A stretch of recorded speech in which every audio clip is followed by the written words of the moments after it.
ChatGPT actually can form political opinions. So if you ask it about politics, it's going to answer, right?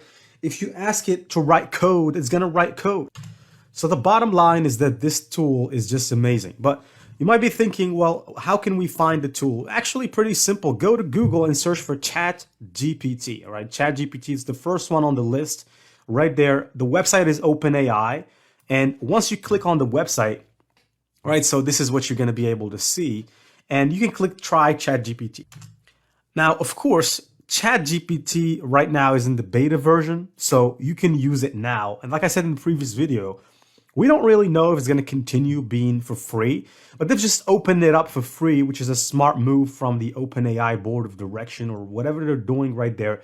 They're actually trying to get feedback from people because this will help them evolve in, later versions of this AI. So just click on try ChatGPT basically.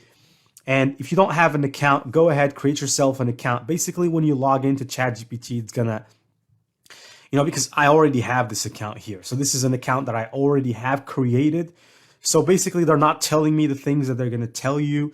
But if you open the account, they're gonna tell you some stuff such as, ChatGPT is a non-malevolent software. It's actually, it doesn't have feelings. It doesn't have consciousness. And so some of the stuff they're gonna tell you right there. And just read that. I think it's important, but it's not really that much, important.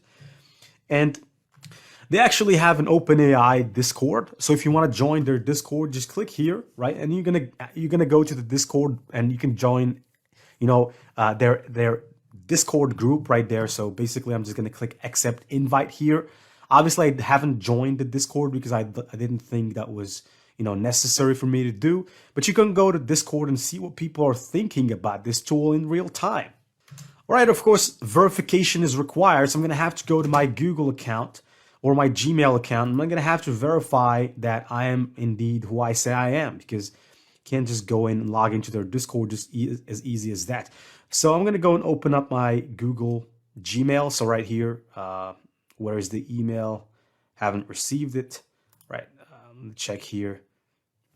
All right, so it seems I just have to go and click here on this complete button, scroll down, click I have read, and then submit. Then I can actually verify my account by clicking verify. All right, so here, hello, are you human? Let's find out. Please type the CAPTCHA below to be able to access this server, right? So, okay, so I'm gonna have to type this, but right, so where should I type this thing? Right, so the number, well, that's just crazy, man. Type out the traced colored characters from left to right, right?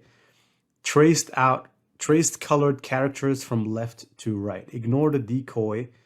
All right, so here, right, so answer. Okay, so let me answer this now. But first off, I'm gonna have to go and see it. It's EGZMHF, right? EGZMHF. EGZMHF, right? So that's it. Let me click on submit right now.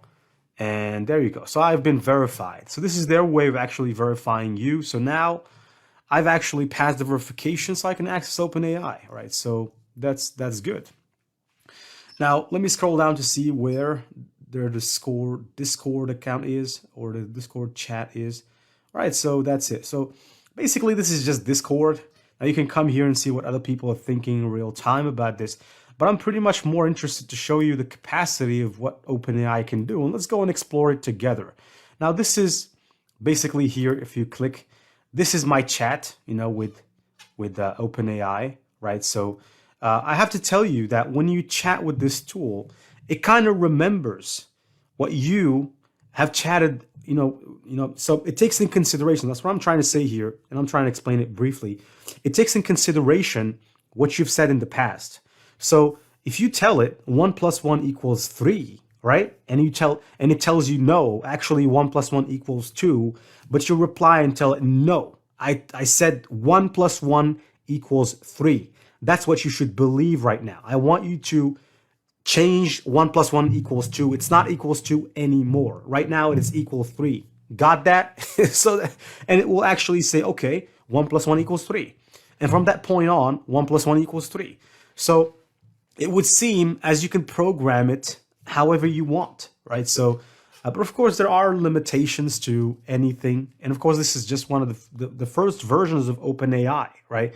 Of ChatGPT, basically. It's not really, I would say it's not the last one, but it's an amazing one. So let's go right now. And I want you to open up a new chat. Now, how you do that? Well, very basic. Just click here on new chat and you can create a new chat. Or if you want to access a previous chat, just click on the previous chat's name and you can basically rename the previous chat here. So I'm going to give it a name of chat 1. All right. So that's chat 1.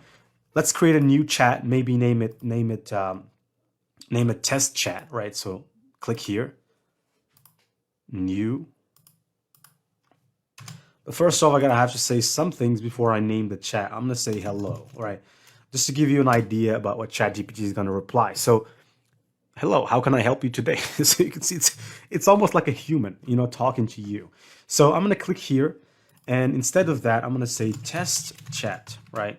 Test chat. Okay, so in the next video, I'm gonna show you how you can get ChatGPT to write a blog of high quality, based on very, very simple or very small details. And we're going to explore it as we go. I'm going to explore, up to the limitations of it, just to show you a glimpse of what you can do.